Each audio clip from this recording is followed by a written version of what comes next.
If I just quick run that zone. It's the sound of the season.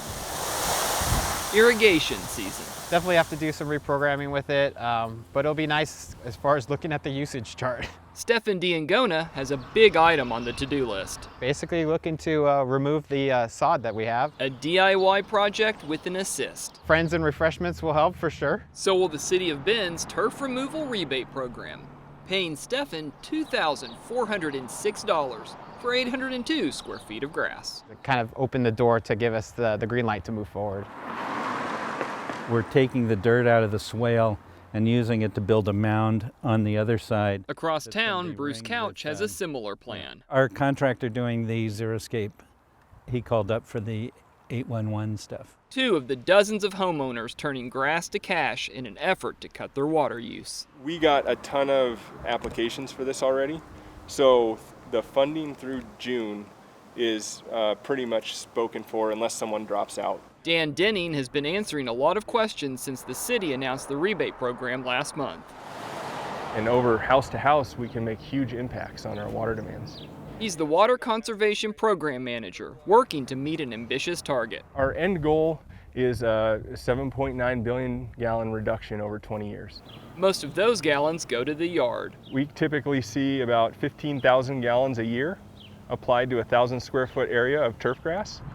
A finite resource for something many don't use. 80% of the water we used in this house was to water this lawn, and we never use it.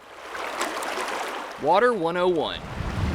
Bend gets surface water from the Bridge Creek watershed above Tumalo Falls. And that supplies kind of our baseline usage, about 5 to 6 million gallons a day, so that's primarily indoor use.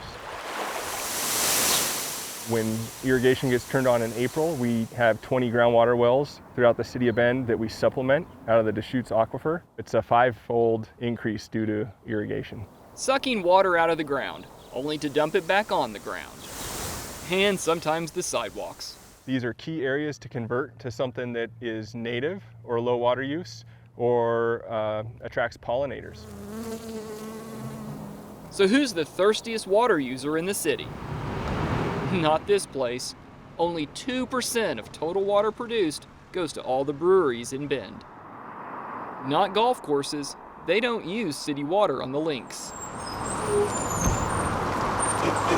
The top user? Bend Lapine schools. With turf on lawns, play areas, athletic fields, and even the district offices. Where this turf replacement project came after dry wells were installed to mitigate rainwater runoff and prevent basement flooding. The Park District comes in second, even though not every park sources water from the city. Right now, we are just working on getting things tuned up and seeing what might have broke over the winter. Mike Duarte is the landscape manager, overseeing around 3,000 acres. And about 200 of those is turf grass. Grass has a place, it's important, especially when kids can come out and play. We also host lots of athletic events. We have practices in every neighborhood park.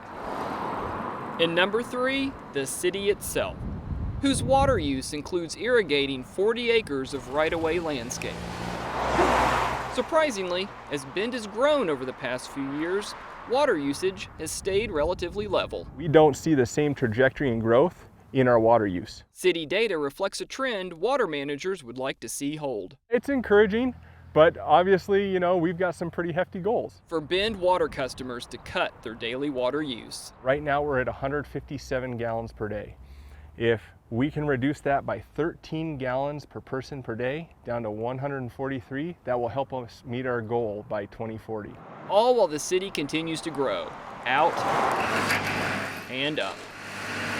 If we can get, the community buy-in to try to buffer kind of the effects of drought, to buffer the effects of growth, that can definitely slow down the point to not only needing more water, but to any of those mandatory restrictions.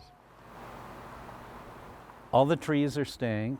I think we're only going to have 1 or 2 sprinkler heads. Bruce's reasons to rip out his yard go beyond conservation. There are a couple things. Looking for ways to have less maintenance, looking for ways to save money. We'll get a conversion kit for that to change it to a drip. A similar outlook for soon-to-be former yard owner Stefan. hopefully we can be more, sitting and enjoying the view rather than working on it. The turf rebate is one step in balancing growth and water demand. Saving green, both across the high desert and in homeowners' bank accounts. At the end of the day, we are hopefully just leaving a little bit more water in the aquifer there. In Bend, Steve Kaufman, Central Oregon Daily News.